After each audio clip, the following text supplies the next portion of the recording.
The kingdom that we have been admitted to is a kingdom of endless and boundless possibilities. And Jesus further made this clear to us. If you read the Bible in the book of Matthew chapter 9.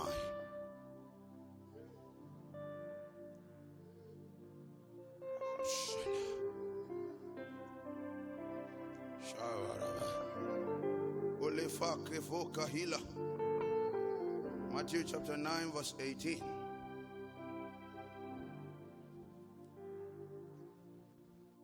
I'm going to read fast. Are you there? I want you to look at it. These are the words of Jesus. Verse 18, the Bible said, when he spake these things unto them, behold, there came a certain ruler and worshipped him, saying, my daughter is even now dead, but come and lay thy hand upon her, and she shall live. Are you hearing this? The Bible says, and Jesus arose and followed him, and did so, and so did his disciples. Now, this is a man having a challenge, who have been able to discern that Jesus, who healed the sick, can raise his dead child back to life. Why Jesus was happy that the man discerned that he can raise the dead and follow him, there was another woman that came along. The Bible said, and behold, a woman which was diseased with an issue of blood 12 years came behind him and touched the hem of his garment. For she said within herself, if I may but touch the garment, his garment, I shall be what? I shall be whole. But Jesus turned him about, and when he saw her, he said, daughter, be of good comfort. Thy faith had made thee what? Whole. This is a woman that have gone, if you read Mark account, you will have the much detail. She has gone to different places seeking solution. Then she saw that this man that is, if I don't need him to touch me, I recognize him as a carrier of virtue. That if I can but touch, what is this blood, issue of blood that will not dry up? Hope you know that as Jesus was moving, so was his disciples, so was the man, so was the crowd that went, that always follow him about, and everybody was strong in him. Peter probably will brush his garment. James probably put his hand in his hand. John was showing affection, and all of that was going on, but there was no transmission of power. There was no release of virtue, because that touch was not mixed with faith. But the moment the woman came from behind and said, if I may but touch the hem of his garment, I will be made whole. Instantly she activated the virtue. Despite the thousands that were thronging him, that were following him, nothing left him. But the moment the woman touched, it was a touch of faith, the touch of her belief. She recognized that this person is not ordinary. If I can just have access to touch, I will be made whole. And Jesus turned him about and said to her, daughter, be of good courage. Your faith have made thee whole. In other account, Jesus was surprised when he felt power left his body. He said, who touched me? There was a Peter said, master, all these people that are following you up and down, thronging you left, right, can't you see the crowd? How can you be asking who touched? He speaks as a Ghana man. He spoke as a Ghana man. The master knew that there was a transaction. When his garment was touched with faith, he was touched. And he knew something left him. Somebody get ready to touch Jesus tonight. You know, it's religion. We come to church without any intention of touching Jesus. Well, let's go so the apostle will not ask us why we came. Why we did not come. I'm the one taking the worship session, so I have to be there. I'm taking the opening prayer, so I have to. So you are coming every day without expectation. So how do you expect to see the power of God in your life? Say, who touched me? Let's go on. And when Jesus came into the ruler's house and saw the mistress and the people making a noise, he said unto them, give place, for the maid is not dead, but sleepeth. The Bible says, and they laugh him to scorn.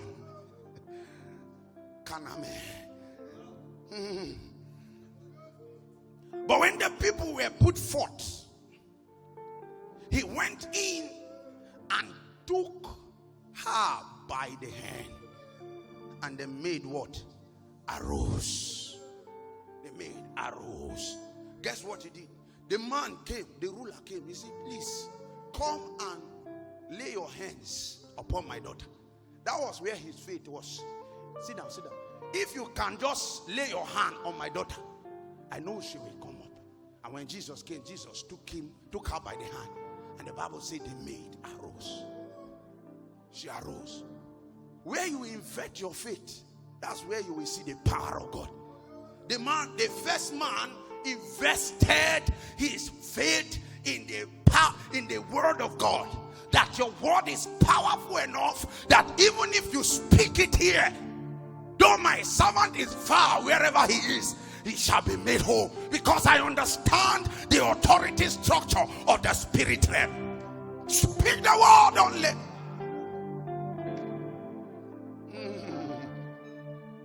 And when Jesus said, be done according to your faith, the Bible says the servant was made whole instantly at the same hour.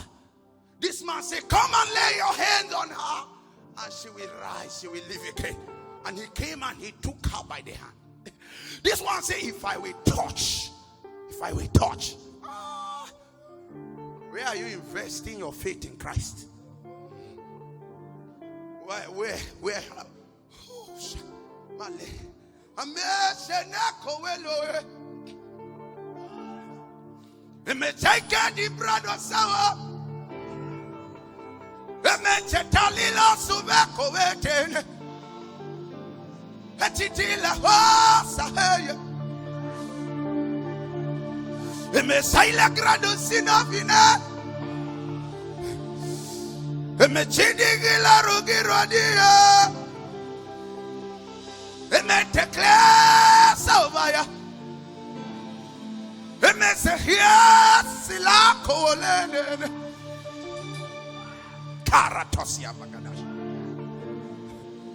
December chapter.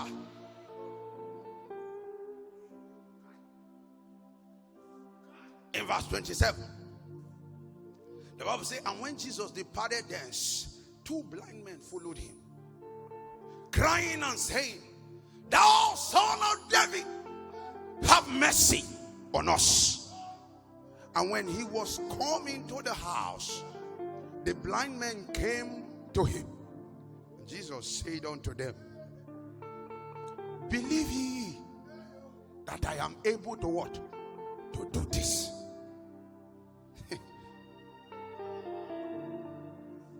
Believe ye that I am able to do this. They said unto him, yea, Lord.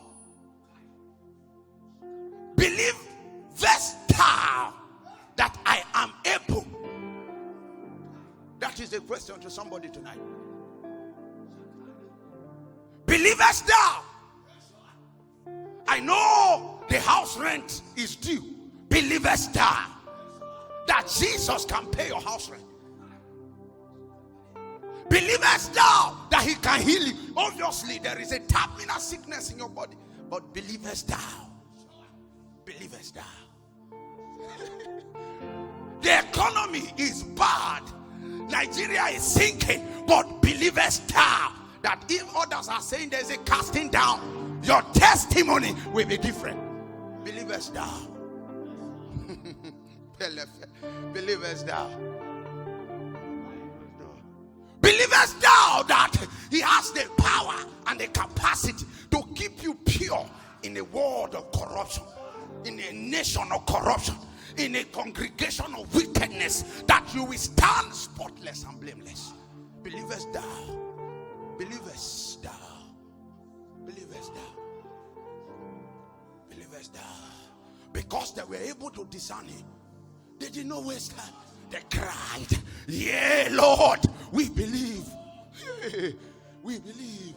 We believe. We believe." Somebody, go fende, le kotoronga ragadas, kashidio fenekara, kashetaya, majalatoya, majido, majada, majenakali, majanda, majotea, inachiota, bayote. Believest thou that the prayers you are praying he is hearing? Believest thou that your sacrifices are not lost? Believest thou that your voice is loud in the spirit realm? Believest thou that he has not left you empty? Believest thou? I know the. Why do the scriptures say, "For we look not at the things that are seen"? What you are seeing, they are the lie. Yes, the poverty is looking obvious. The lack is raging. The hunger is raging. But we look not at the things which are what? Seen. It's not in our nature to look at the obvious things. No. He that observeth the wind will not sow. He that observeth the wind will not sow. He says, "It shall not rain." You will not see the sun, but the seed shall grow. He said, "It will not rain, but the ditch shall be what? Shall be filled with what? Believest thou? Believest thou? Meletos.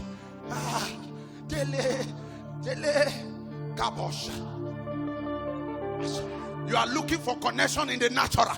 Believest thou that he can take your name and place it in the heart of the king, such that sleep will be withdrawn from the king until you are blessed?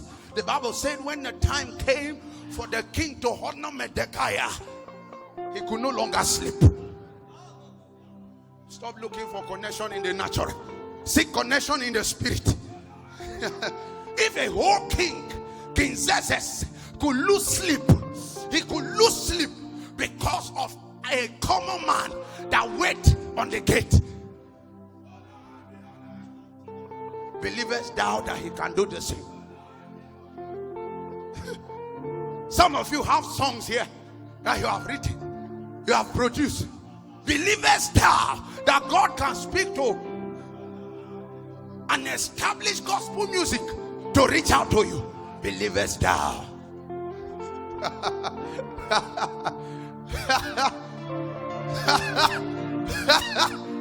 He said, "Yeah, Lord, I believe. I believe." You know, Kola Manosh Selateko Mechelo Tanemoch Yetadak Talavia Takajo Lecheratosia Tabas Tebas Telahat Telahida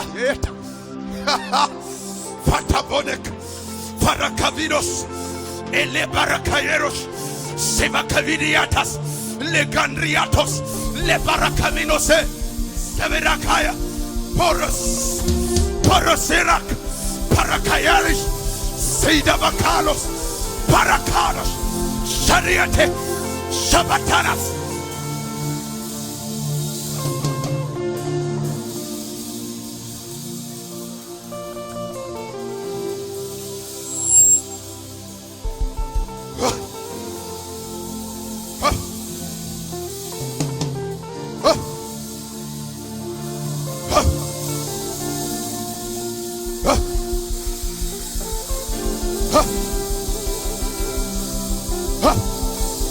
Skaita, skaita, skaita, parakaya, lebarakados, kemedoya, kedeboyono, tamos, tenas, teras.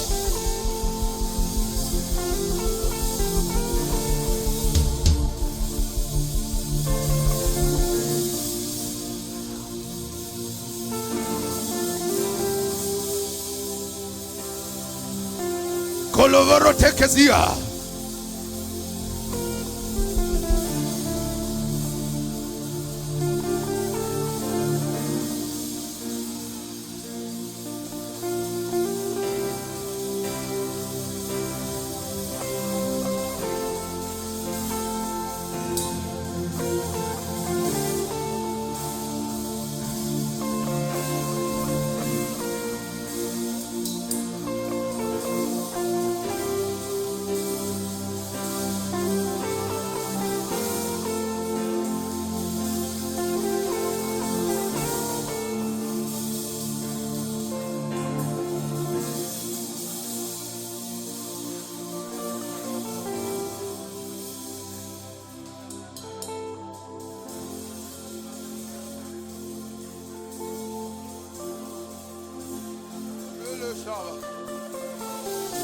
Colosero ferra.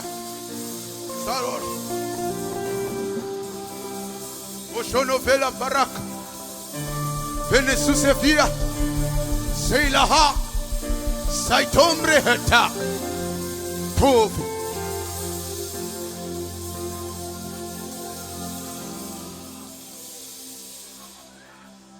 Listen.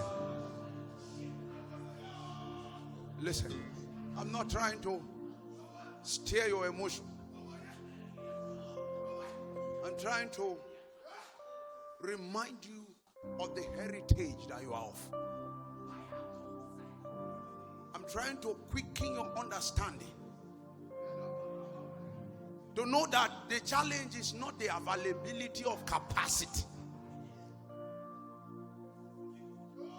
It's not the availability of capacity. If it is capacity, Ogbe. But you have what it takes to draw. What you will use to draw is your belief. See, as a man thinketh in his heart, so he is. He say all things are possible to him that believeth. Do you know what?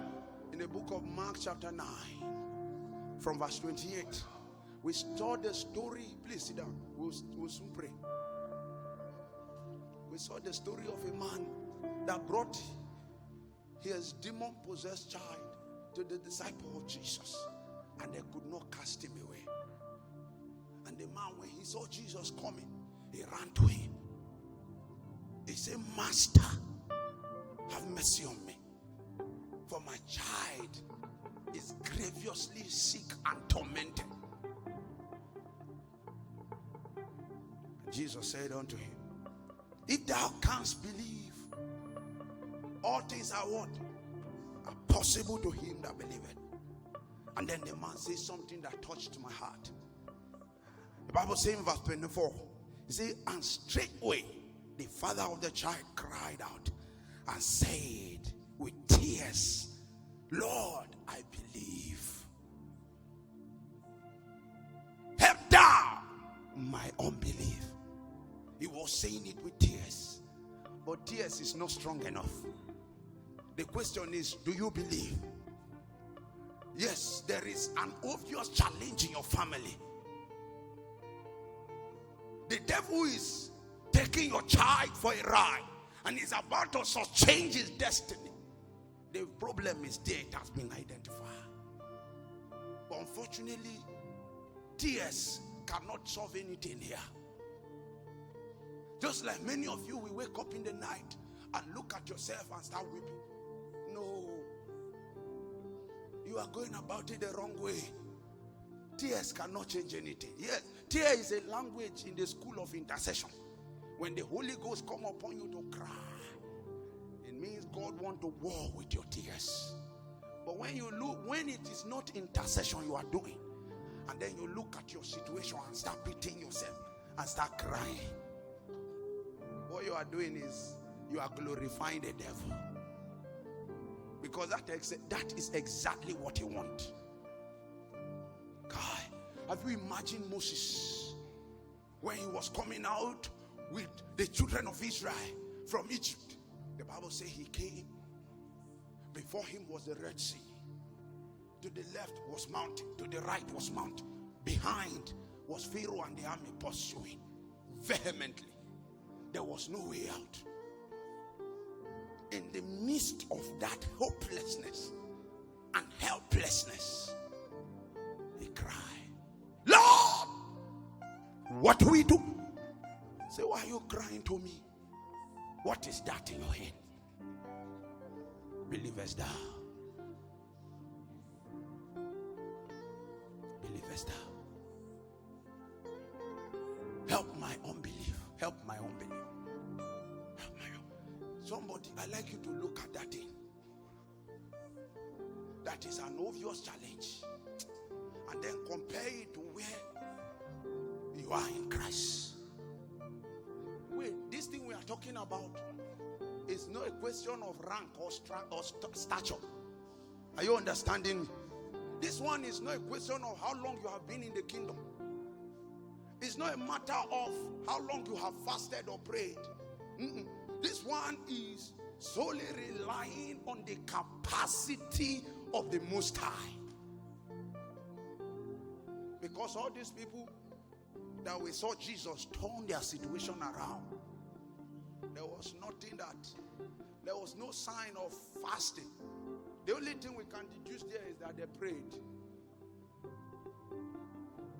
The Bible said the two blind men cried after him, have mercy on us, son of David. And he said, believest thou? That's the question to you.